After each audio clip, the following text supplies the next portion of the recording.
Welcome. I want to welcome everyone to the Uprooting Rejection workshop where we've been going over ways to uproot the rejection that we feel caused by the abandonment that has taken place in our lives. We've been going over this over the past 6 weeks, and this week we're on part 6. Tonight, we're going to be talking about words kill or give life. Words kill or give life. How many of you know that words can kill or they can give life? In the book of Proverbs, chapter 18, verse 21, in the Message Bible, it says, words kill, words give life. They either poison or are fruit. You choose. So words can be poison or they can be fruit. In the book of Deuteronomy, chapter 30, verse 18, it says this day I call the heavens and the earth as witnesses against you that I have set before you life and death, blessings and curses. Now choose life so that you and your children may live. So in the book of Deuteronomy, it says life and death, it says blessings and curses. So if you're speaking life, you're speaking blessings. If you're speaking death, you're speaking curses. I want you guys to remember that because we're going to be focusing upon the spiritual realm and how blessings can come from you speaking life and curses can come from you speaking death. So, question I have for you. Growing up, was life spoken to you or death as you were growing as a child in your home, in the surroundings you ventured in, places like this? Was life being spoken over you or death? Now, what about you? Do you speak life or death over your kids, over your husband, over your wives, over your marriage, your friendships, to your co-workers? Do you speak life or death, or do you speak blessings or curses over those that are around you and those that you care about? Now, remember, when we were kids, uh, I don't know, well, in my day, kids would talk about us and stuff. We come home crying, whining, and mom would say, sticks and stones may break your bones, but words will never hurt you. You remember that. You remember that. But I have to beg to differ because words hurt, words kill. Words can cause blessings over your life or they can cause curses. It depends upon what is being spoken over your life. Now, in my book pertaining to what we're talking about, I wrote this. Now, this is a true story. This is a true story. It says I recall speaking to a young girl, and she stated, I was washing dishes, and her mother came in the house upset and on edge. As she was in her room after she had washed dishes, and her mother was in her room and heard her singing, the mother yelled, "Stop making all that noise. You can't sing, so stop now." Now, the young girl stopped, and from that point, she never opened her mouth to sing again. Okay. In counseling at the age of 30, this years after, she talked about it with her counselor. He then asked her to sing. The fear was so bad she cried.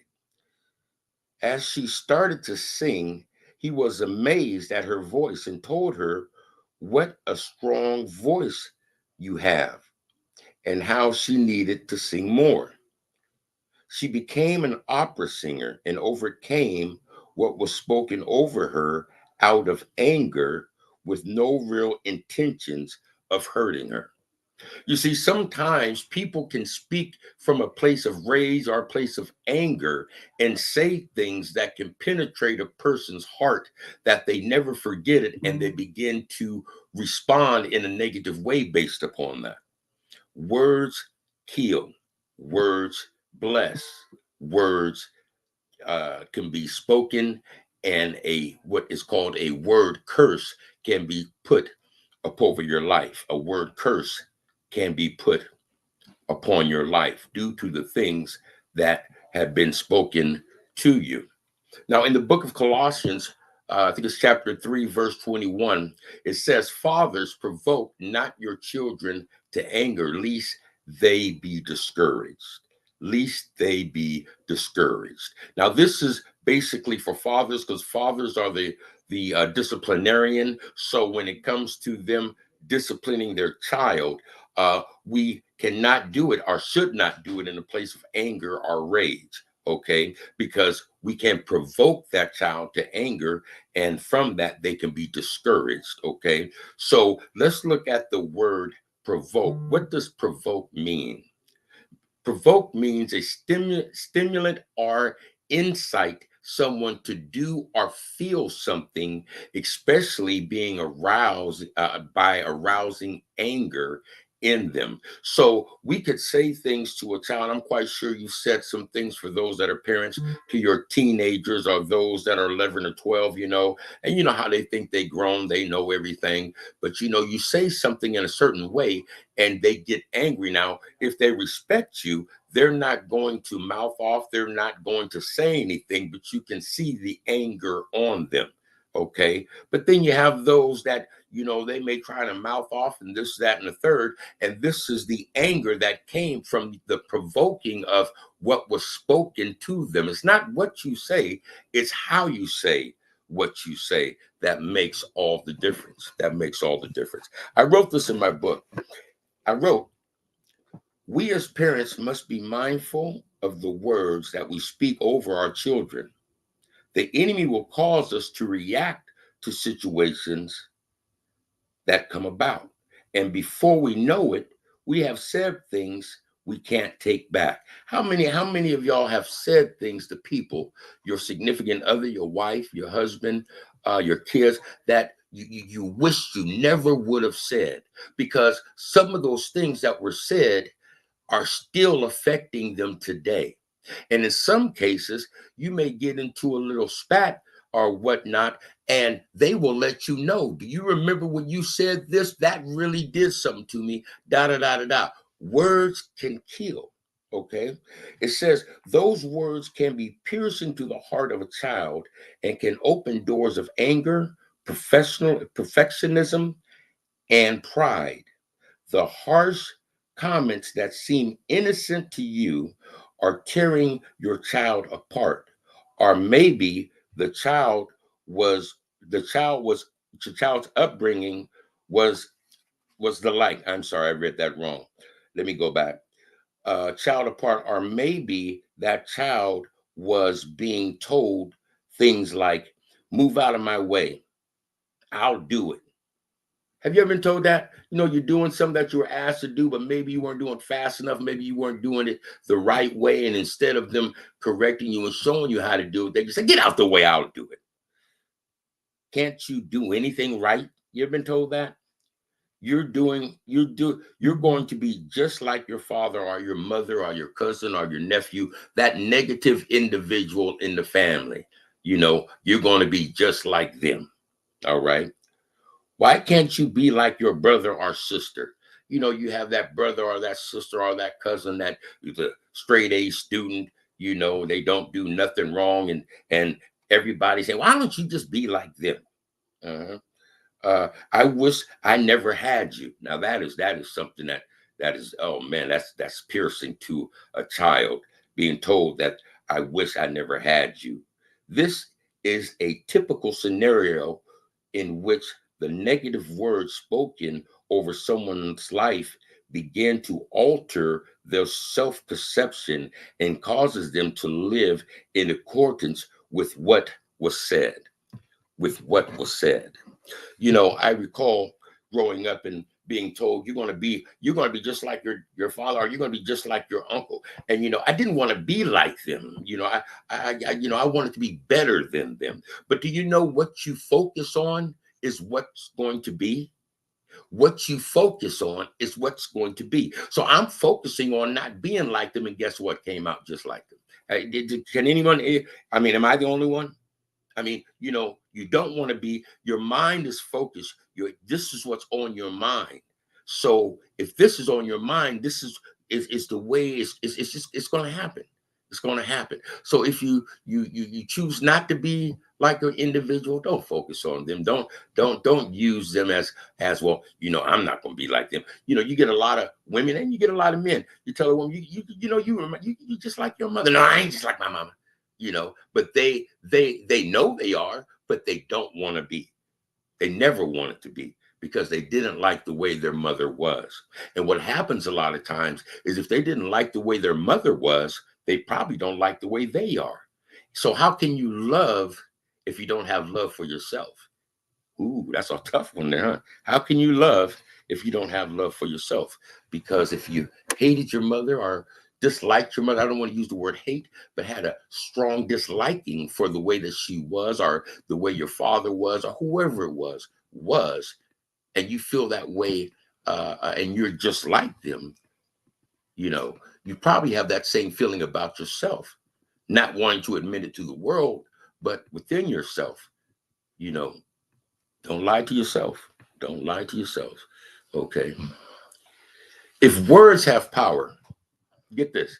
If words have power, then your name and it being spoken has power over you as well. Because your name, a name has a meaning. If you go into the Bible, you'll see that everyone that was named, their name had a meaning. And that meaning basically was spoken over that child. How was it spoken? I'm glad you asked. Because whenever you mention that person's name, that meaning was being spoken. Anthony, Anthony, Anthony. What Anthony means, it is spoken over my life. And the same with you. And the same with you. We're living in a time where people are coming up with these names that, but they're not really doing the research to find out if this is the direction, or if this is the life, if this is the behavior of what I want my child to have. Of what I want my child to have. And the comedians and things, they always use names like LaQuisha and all these type of things. But let me ask you this. Have you ever looked up your name and the meaning behind your name? Now, my next question to you is this. From that, are you living out the meaning of your name? That's deep, ain't it? Check it out. If you haven't done it, go do it. I guarantee you'll be amazed at how some of the behaviors are whatever your name symbolizes, you probably walk in, because people are speaking your name over you daily, daily, daily, daily for years. So that thing is coming to life over you. Why? Because you respond to it. You respond to it. I wrote this in my book. Listen up. A person's name has meaning. There was a time when parents would take the time to name their children something unique with a specific meaning, so that as the name was spoken over their life, it would impart power, strength, and hope. Unfortunately, in our society today, many children are given names that have no meaning, or are given nicknames that water down their God-given identity. A-dog, all these AKA names, I guess you can call them, or nicknames you can call them. You know what I'm saying? But what meaning do they have? You see, oh yeah, there's a method to Satan's madness, and we are falling right into it. We're falling right into it. I wrote this pertaining to myself. The name Anthony in Greek means priceless. I'm valuable but I was called many other names as a child that penetrated my heart and my soul. So you're told something enough, you will begin to believe it. I know of people who were called slut, fatty, dumb, and stupid, but the ones by the ones that were supposed to love them. And today they fit right into what was spoken over them.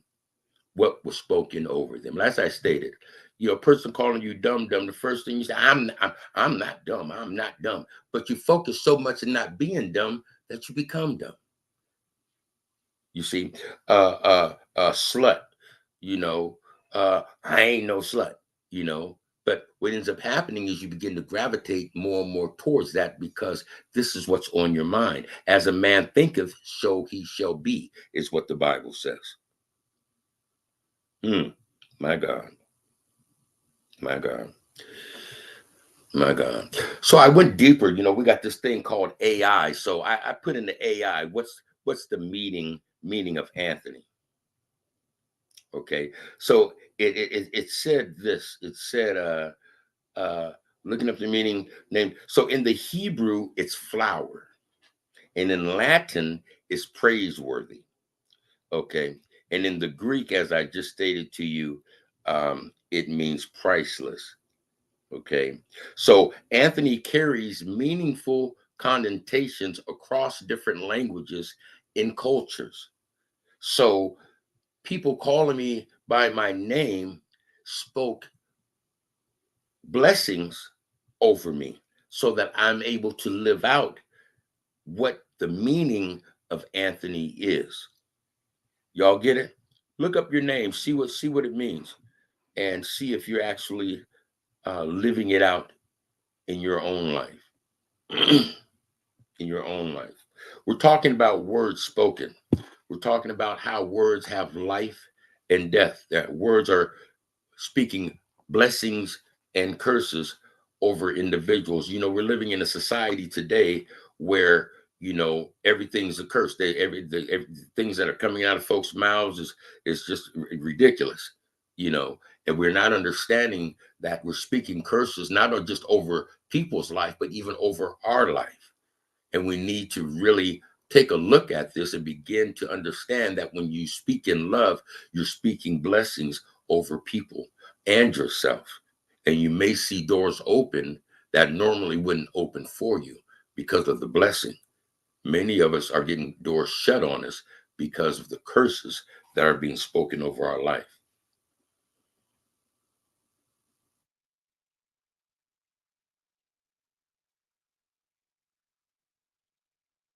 One other area that really affects a child growing up is the environment that they grow up in.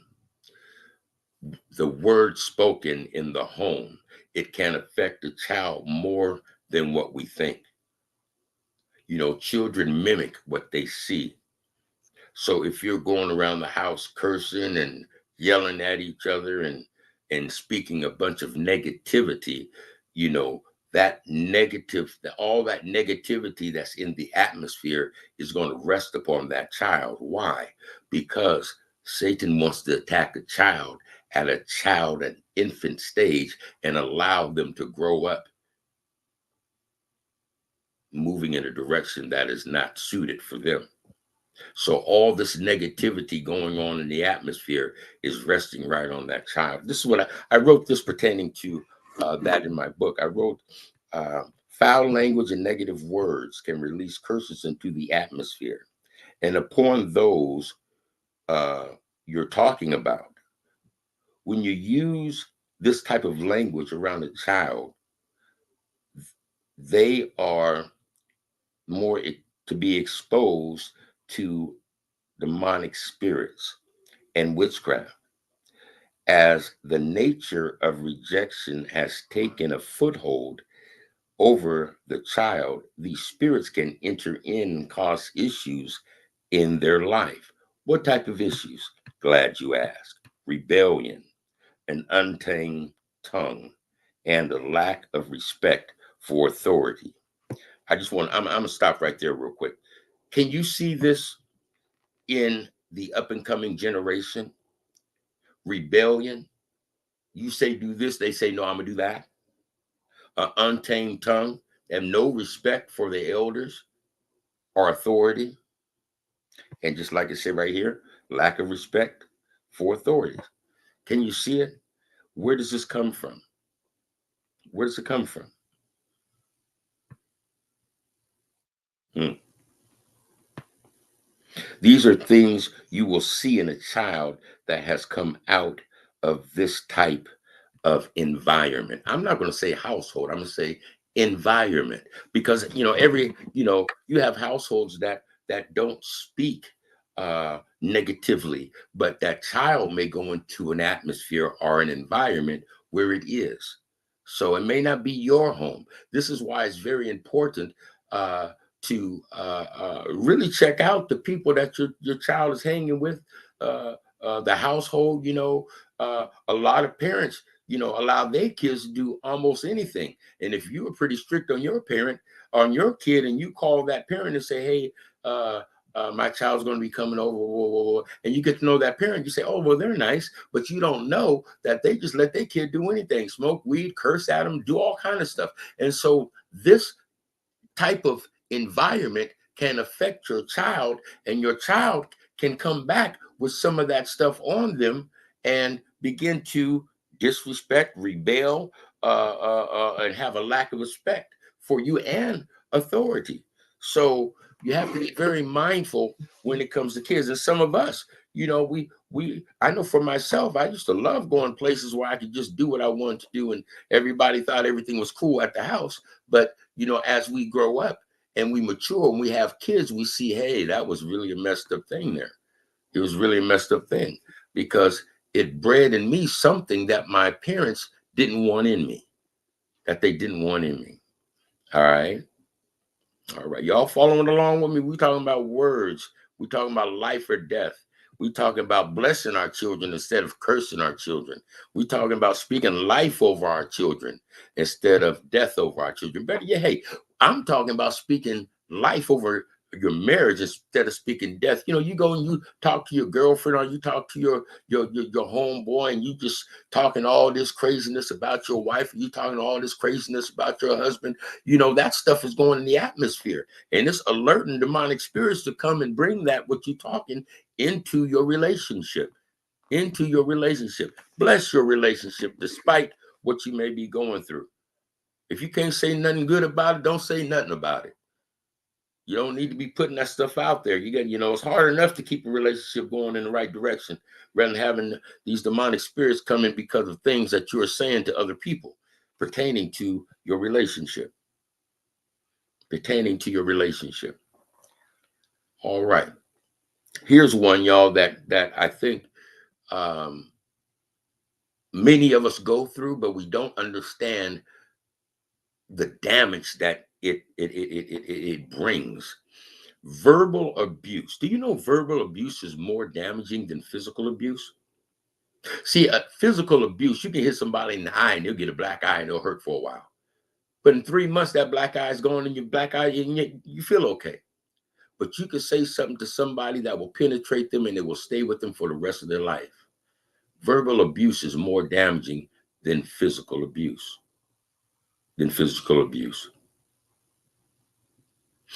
I wrote this in my book pertaining to verbal abuse. Words and their power can bring fear so overpowering that a child may lose control of their bladder and use the bathroom on themselves. Words have a way of haunting you. I had to release words from within my soul that were oppressing me. Here's one that just really got me. Crackhead. I was addicted to crack cocaine for a long period of time. And that word crackhead, it irked the mess out of me. That was one that took some time for me to overcome. Why? Because so many people were saying this to me, I started to believe it myself. And the more I wanted to quit smoking crack, the stronger the craving became. I didn't understand why the urge was increasing. I now realize that it was because of the word curses that were being spoken over me. See, it wasn't just the drug I was fighting. There was a spiritual fight going on. These demonic spirits that were being called in by calling me a crackhead, I'm fighting them too to get away. And every time I try to get away, they want to churn the screws to keep me there. Words have power, people. They have power. Mm-hmm. I wasn't going to read this part here, but I want to read this. I think that it will strike a chord with some people. I have heard mothers speak over their children things like, "They're so bad," or "My child doesn't listen." They are putting word curses on their children, and as they grow up, they'll become exactly what was predicted. We as parents need to speak love to our children. We need to speak love over our children and not hate. It's also important not to allow people to speak any old way in your home or around your child. They can deposit something into your home that can cause major mental, physical, and spiritual issues along the way. This is one of the reasons why, you know, I don't allow, I don't allow too many people into my house, because a lot of people are carrying a lot of things that I don't want to be left in my house. Okay. Have you ever invited someone into your house and they came, and after they left, it's like your house was just in array? I mean, everything that everybody's arguing with everybody. Nobody understands why. Well, maybe now you understand why, because something was left that wasn't there before they came, and it caused havoc in the atmosphere of your house. It caused havoc in the atmosphere of your house. So we talked a lot about word curses and life and death, and is in the power of the tongue and this type of thing. But what do we do when our children are acting up? They acting crazy. They ain't doing what we told them to do. This, that, and the third. We angry. And that's another thing. If you're angry at your child, don't say a word. Tell the child to go upstairs and go in your room, do something, exhale, take a couple minutes, get yourself together, so that when you speak, you're not reacting, you're responding to what has taken place. We as black folks, we say, yeah, well, the dude he just had a gram of weed, and you gonna give him 25 years for a gram of weed? You know what I'm saying? But see, we do that same thing with our kids. They do something minute, and we just lay into them because we're reacting, and it affects them. So what we need to do is we need to allow the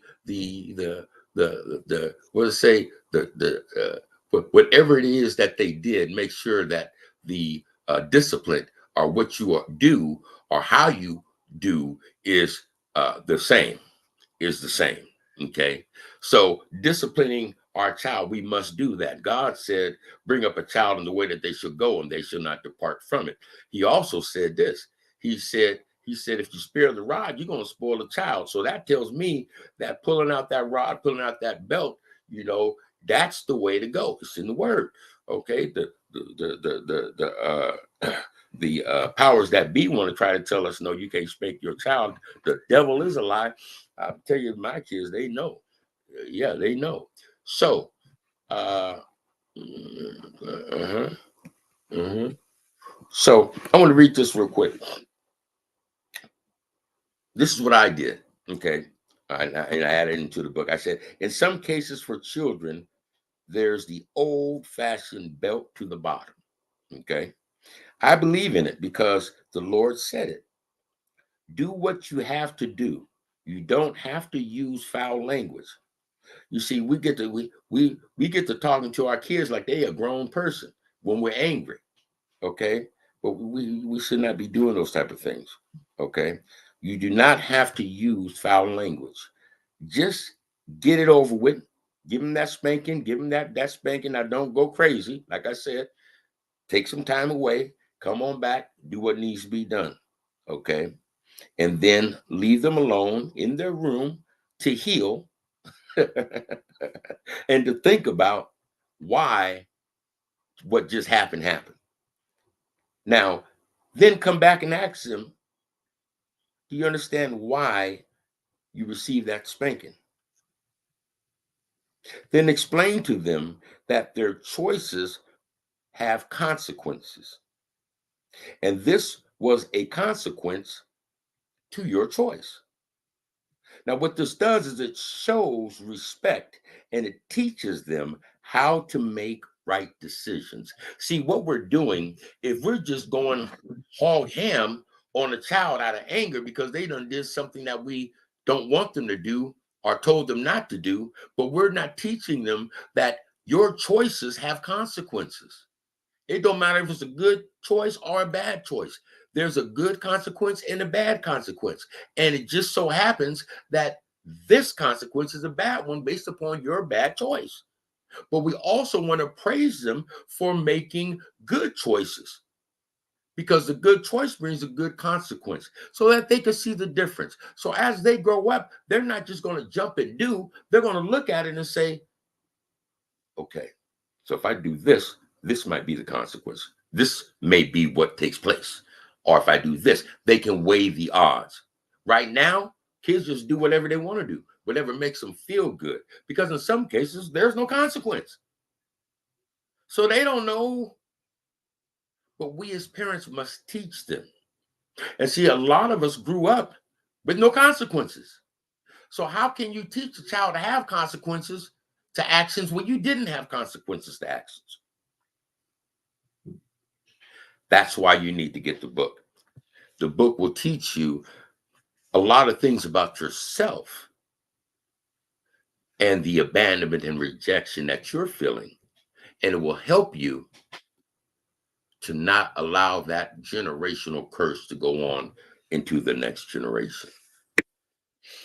Like I tell you, after every chapter, we got questions, we got review questions. So go get the book. Go to Amazon, type in my name, Anthony Baxter. You can put in Uprooting Rejection. You'll see the book with the roots coming out with all kind of things on them: abuse, trauma, pride, assault, low self-esteem, rebellion, bitterness, outcast, all these things that draw rejection. Go ahead and order your book. But question for chapter number 6. Number 1, the harmful influence of negative words can have a lifelong effect until we blank.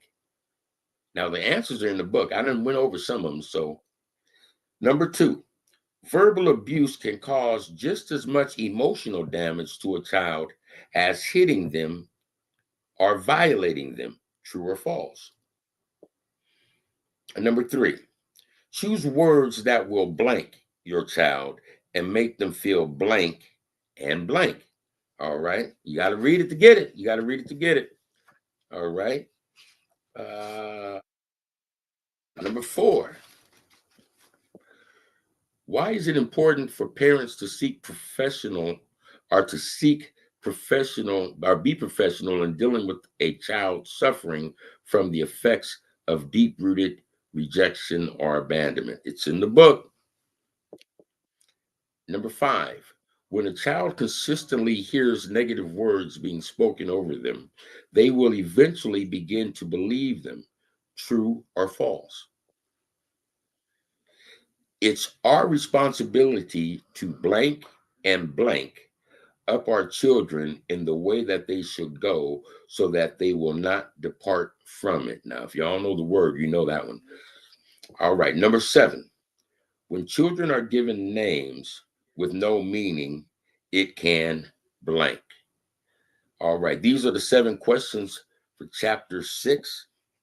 Next week, we're going to be going over part 7, chapter 7, called Fear of Rejection. Fear of rejection. You know, people do things because they don't want to be rejected. They don't want to do them. It goes against their morals, but they just do them because they don't want to be rejected. They want to fit in. They want to be liked by people. All these type of things. So join us next week as we go over fear of rejection, and we can see how we can uproot that out of the lives of those dealing with it. Until then, God bless you, and we'll see you next week.